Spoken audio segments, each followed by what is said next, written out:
Hello বন্ধুরা, তো রান্না তো বসিয়ে দিয়েছি। আর রান্নাটা হচ্ছে এই বর্ষাকালে তোমাদের এরকম রান্না খেতে ভালো লাগে কি না অবশ্যই জানাবে। চলো দেখাই কি রান্না করছি। তো রান্না করছি দেখো, উচ্ছেটা তো ভাজছি।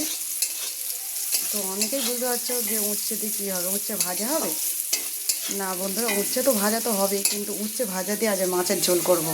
এদিকে দেখো, উচ্ছে দিয়ে ডাঁটা দিয়ে আলু দিয়ে কাঁচা লঙ্কা জিরে বাটনা দিয়ে হবে মাছের ঝোল। আর এদিকে দেখো, মাছটা আমি ভেজে নিয়েছি, জ্যান্ত বাটা মাছ। উচ্ছে দিয়ে ডাঁটা দিয়ে তোমাদের দাদাভাই পছন্দ করে এই বর্ষাকালে, তা করছি। খেতে ভালো লাগে, গরমের সময় আরও বেশি ভালো লাগে। তা আবার উচ্ছেটা যেন না তেতো থাকে, উচ্ছেটাকে ভালো করে কড়া করে ভাজতে হবে।